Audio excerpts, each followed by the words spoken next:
talks fall apart, he will immediately call for new sanctions, and we know that Congress would be ready to add more immediately. So, Deputy Secretary Blanket, I just want to be clear on this point. If Congress passes another sanctions bill now during ongoing negotiations, will that give our negotiators any new leverage? In our judgment, no. Thank you. I agree, and I just don't see the upside to passing a bill now. So let's talk about the downside. Deputy Secretary, let's be clear on this one. Would passing a sanctions bill now strengthen or weaken hardliners inside the Iranian government who are hoping to blow up the negotiations? We would be concerned that the passage of new sanctions now would reinforce the hand of hardliners and weaken the hand of more pragmatic elements we're trying to get to agreement. Thank you.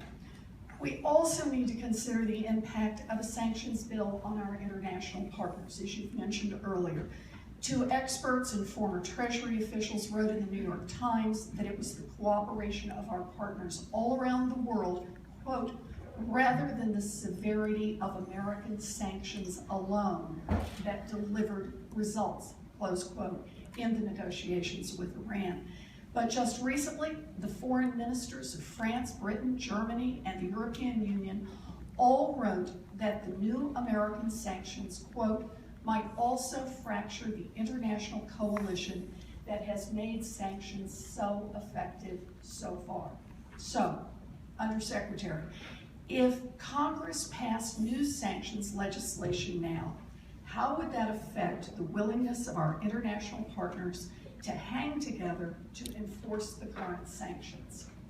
Well, I think that what the foreign minister said in that piece is a real concern, that their willingness to hang with us, to voluntarily work with us to impose sanctions could be compromised. And it's a risk that is not worth taking since it doesn't provide us additional leverage at the negotiating table. All right, and last, if diplomacy fails, we'll have to move to other options because all of us agree that an Iran nuclear weapon is unacceptable. So let's talk about what happens if the negotiations fail.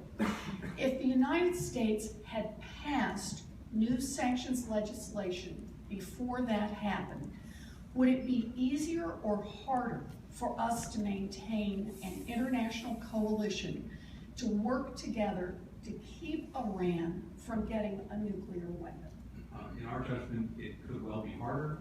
It would certainly run the risk of muddying the waters and creating confusion among the coalition, and in effect, we'd end up arguing amongst ourselves instead of keeping the focus on Iran. All right, so thank you. But we have every reason to be skeptical about the Iranian government. I think that's been made clear today.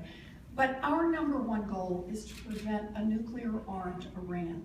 If new legislation gives us no extra leverage and it increases the risk that the negotiations will blow up, and it makes it harder for us to hold together an international coalition to keep Iran from getting a nuclear weapon, then I just can't support it. Thank you, Mr. Chairman. Thank you. Senator Cotton. Senator Sanctions. I was getting the other one.